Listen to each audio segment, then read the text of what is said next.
వచ్చేసిన మీ అందరికీ భక్తాదులందరికీ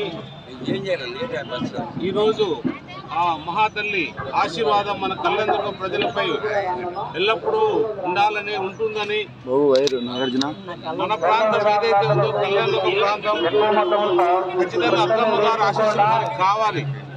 ఎప్పుడు చల్లని దీవులు అక్కమ్మ గారు అందరూ ఉండాలనే సంకల్పంతో ఈరోజు అక్కమ్మ జాతరకి పట్టు వస్త్రాలతో ఒక ఎమ్మెల్యే హోదాలో ఇక్కడికి రావడం నిజంగా నేను గర్వపడుతున్నాను. ఇవన్నీ కూడా అక్కమ్మ గారు ఆశీస్సులతోనే ఈరోజు నేను ఎమ్మెల్యే అయినా ప్రజలకు సేవ చేసే అవకాశం నాకు కల్పించినందుకు చాలా సంతోషంగా ఉంది. ఏదైతే అక్కమ్మ గారు నాకు ఈ సేవ కల్పించడానికి అవకాశం ఇచ్చారో ఖచ్చితంగా ఆ అవకాశాన్ని సద్వినియోగం చేసుకుంటాను తప్ప దుర్వినియోగం చేసే ప్రసక్తి లేదని మీ అందరికీ కూడా తెలియజేస్తున్నాను. ఏదేమైనా కూడా అమ్మవారి గురించి నాకు పుట్టినప్పటి నుంచి కూడా తెలుసు.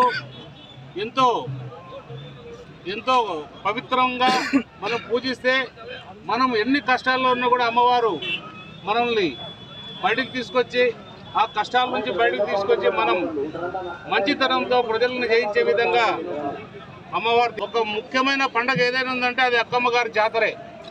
ఇలాంటి ఈ ప్రాంతంలో మనం అభివృద్ధి చేయాల్సిన బాధ్యత మనందరిపైన ఉంటుంది. ఏదైనా కూడా అభివృద్ధి అప్పుడే నడుస్తూ ఉంది. మొన్ననే ఒక ఆయన భక్తుడు మన మెట్లు కూడా వేయించడం జరిగింది. ఆయనకు కూడా సంతోషం. ఏదేమైనా కూడా ఇంకా అభివృద్ధి కూడా చాలా రకాల కూడా ముందుకు తీసుకోవాల్సిన బాధ్యత మనందరిపైన ఉంది.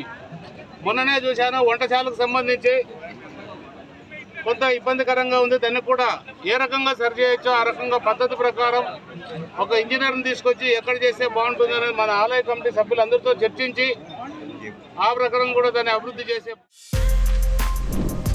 For more videos like this, subscribe Big TV channel.